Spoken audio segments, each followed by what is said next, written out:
প্রয়োজনে অথবা মনের আনন্দে আমরা কেউ বা কোরবানি করছি ডোনাল্ড ট্রাম্প, কেউ বা কোরবানি করছি নাসিরুদ্দিন পাটোয়ারি, কেউ বা কালো মানিক, ধলো মানিক সহ বিভিন্ন নামের পশু আমরা কোরবানি করবো আগামীকাল ইনশাল্লাহ।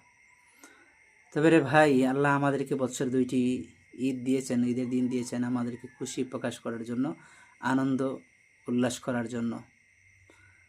এই আনন্দের দিনেও বিশ্বের বিভিন্ন দেশের মুসলমানদের মুখে ন্যূনতম কোনো হাসি নেই। বিশেষত গাজার মুসলমানদের পরপর 3টি বৎসর হয়ে গেছে, ঈদের আনন্দ কেমন তারা বলতে পারে না। ফিলিস্তিনের মুসলমান, সুদানের মুসলমানদের অবস্থা খুবই করুণ। এই ঈদের মহা আনন্দের দিনেও তাদের মুখে কোনো হাসি নেই, ঈদের কোনো আমেজ নেই। ঈদের আমেজ, ঈদের আনন্দ কেমন মনে হয় এই শব্দটাও তারা ভুলে গেছে। তাদের উপর কী যে অমানবিক নির্যাতন চালাচ্ছে ইসলাম ও মুসলমানদের দুশ্মনেরা। আল্লাহ এদেরকে হয়তো হেদায়েত করুক, নয়তো ধ্বংস করে দিক। আমরা প্রয়োজনের তাগিদে বা নিজের যে পরিমাণ সামর্থ্য আছে, আমরা তো অনেক কারি টাকা দিয়ে, বিশাল অঙ্কের টাকা দিয়ে আমরা গরু, মহিষ বা এই জাতীয় পশু আমরা কোরবানি করছি মহান রব্বুল আলামিনকে সন্তুষ্টি করার জন্য। নিজে খাবো বা আত্মীয় স্বজনদের মধ্যে বিলিয়ে দেব, পাড়া প্রতিবেশী, অনাথ দুস্থদের মধ্যে। কিন্তু এই মানুষগুলো চাইলেও তারা এমন আনন্দ উপভোগ করতে পারবে না। তাদের অনেক ছিল, অনেক কিছুই ছিল, কিন্তু আজ ভাগ্যের কি নির্মম পরিহাস, তাদের কিছুই নেই, দেখেও কিছু নেই।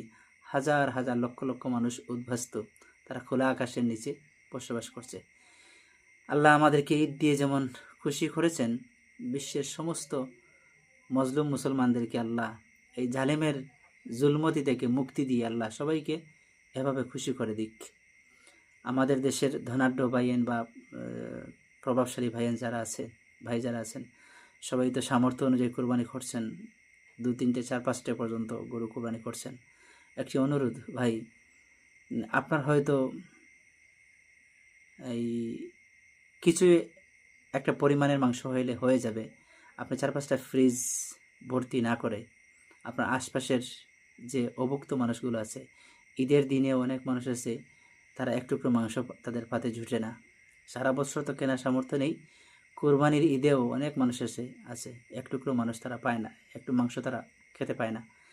এই বিশেষত গ্রামে যারা বসবাস করে বা বস্তিতে যারা বসবাস করে, এই সমস্ত অবহেলিত, নিষ্পেষিত, নিপীড়িত মানুষগুলোর দিকে আপনারা একটু খেয়াল করবেন এবং